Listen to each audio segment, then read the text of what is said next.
C'est d'abord une expérience humaine dans un premier temps. Il y a des cycles de méditation qui sont proposés par Internet, mais ça reste du virtuel et je trouve que venir en stage ici, ça a une dimension humaine extraordinaire.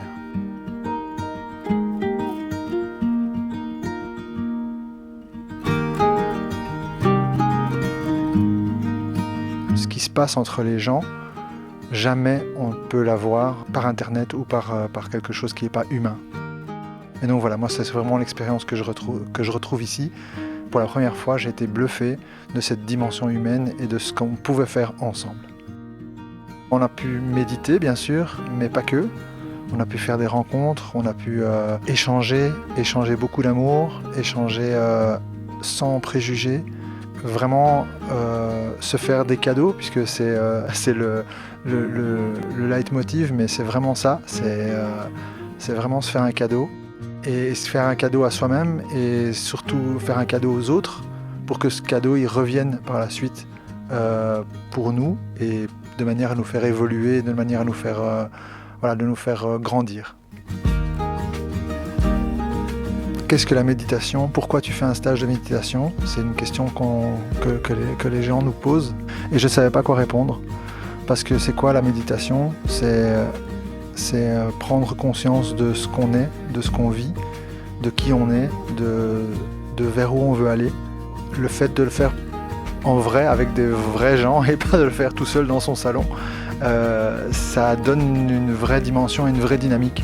Donc voilà, s'il y a des gens qui hésitent encore à faire le stage, arrêtez d'hésiter et foncez. Genre par grandi justement, parce que j'ai jamais utilisé ce terme.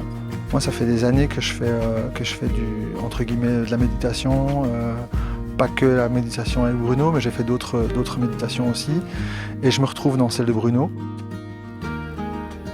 C'est la démarche logique en fait, dans laquelle moi j'ai voulu contribuer, et c'est vraiment c'est une étape vers, c'est comme si on montait une marche, et en fait ça nous propulse, c'est un tremplin en fait, voilà. Et donc j'en ressors avec une dynamique beaucoup plus grande que si j'avais évolué tout seul dans mon salon. Je suis un fou de cuisine, j'adore l'alimentation. Et donc du coup la cuisine de Nathalie, ça me parle parce que c'est des épices, c'est des goûts, c'est la cuisine orientale, en plus beaucoup de cuisine orientale. Moi j'adore la cuisine orientale, j'adore manger des sauces épicées, j'adore manger des plats thaï, etc. Et donc du coup là je m'y retrouve tout à fait parce que voilà, explosion de saveurs, et en plus il y a plein de choses que j'ai apprises que je connaissais pas. Des associations de goûts qu'elle fait, des associations d'épices qu'elle fait que moi j'aurais même pas osé. Et donc elle le fait, et donc voilà, je repars aussi avec des idées culinaires, donc voilà, génial.